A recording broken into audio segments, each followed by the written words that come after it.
কাছে তিনি পরিচিত ঝাঁকলাই নামে, আবার কেউ তাকে বলেন ঝঙ্কেশ্বরী। এমন নানা নামে যার পরিচিতি, তিনি আসলে হলেন বিষধর কেউটে প্রজাতির সাপ।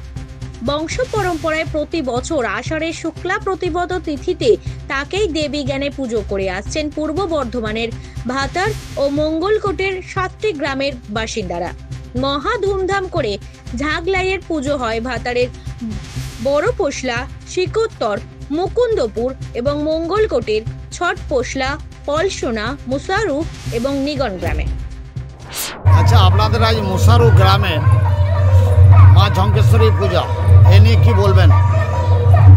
বলতে গেলে আমাদের এনার যে ইতিহাস আমরা যেটুকু জেনেছি আর কি, হয়তো সবটা আমরা জানি না, তবে তার মধ্যে বাংলার 911 সালে মুরারিমোহন চক্রবর্তীর নেতৃত্বে এই ঠাকুর প্রতিষ্ঠা হয়। আর যেখান থেকে মা উঠেছিলেন এনাদের সেই জায়গাটার নাম হচ্ছে, আমাদের এই মাঠে দক্ষিণ মাঠে একটা জায়গা আছে, জায়গাটার নাম হচ্ছে খুনগড়ের ডাঙ্গা। সেই ডাঙ্গাতে মা 7 বোন, ওরা 7 ভাগে বিভক্ত হয়ে 7টা গ্রামে গিয়েছিল। মুসুরি, পলসোনা, ছোট পোশলা, বড় পোশলা, এই 4টে গ্রামে মাকে সর্বত্রই দেখা যায়। আর 3টে গ্রামে যে মা আছেন সেটা হচ্ছে শিকোত্তর, ময়দান আর হচ্ছে আপনার নিগর। কিন্তু এখানে মাকে দেখা যায় না, কিন্তু পুজো পাঠ হয়।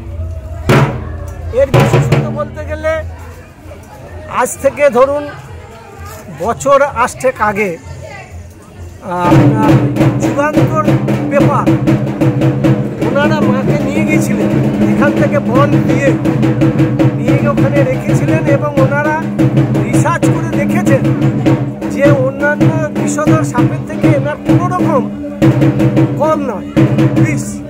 কিন্তু এখানে দংশন করলে কেন যে মানুষ মারা যায় না, সেটা কিন্তু আমাদের কেউ বলেন মায়ের মাহাত্ম্য, আর যদি বলেন বিজ্ঞানসম্মত, তো মা তো অনর্গল বেরোন। এইবার সাপের যে নিয়মটা আমরা বিজ্ঞানে জানি যে 15 দিন ছাড়া ছাড়া এরা বিষ যে কোনো জায়গায় ছোবল মেরে ফেলে দেয়। তা যদি কোনো সাপ 17 দিনের মাথায় কামড়ায় তাহলে তার বিষ হয় না, আর যদি আপনার 14 দিনের মাথায় কামড়ায় তাহলে সে ব্যক্তি মারা যায়, বিষের পরিপূর্ণতা থাকে।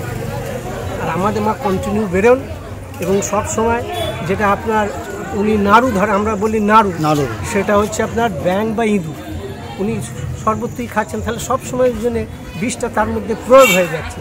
এর জন্য তার বিষক্রিয়াটা প্রবলতাটা কম। পূর্বে এই 7 গ্রামে ঝাঁকলাইয়ের অবাধ বিচরণ থাকলেও বর্তমানে ভাতারের বড় পোশলা ও মঙ্গলকোটের ছোট পোশলা, মুসারু ও পলসোনা গ্রামে এখনো ঝাঁকলাই সাপ দেখা দেয়। এই 4 গ্রামে জ্যান্ত ঝাঁকলাই সাপকেই এদিন দেবী জ্ঞানে পুজো করা হলো। এলাকার বাসিন্দাদের বিশ্বাস, ঝাঁকলাই সাপ বিষধর হলেও সে কাউকে কামড়ায় না। কোনো কারণে কাউকে ছোবল দিলে দেবীর মন্দিরের মাটি তার শরীরে লেপে দিলেই তিনি বিষমুক্ত হয়ে যান।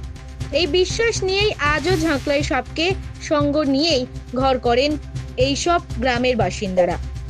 গ্রামের বাসিন্দারা জানান, তাদের গ্রামে রান্নাঘর থেকে শোবার ঘর এবং গ্রামের মন্দির সর্বত্রই বিষধর কেউটে প্রজাতির ঝাঁকলাই সাপের অবাধ বিচরণ দেখা যাবে। ব্যুরো রিপোর্ট, জেলার বার্তা।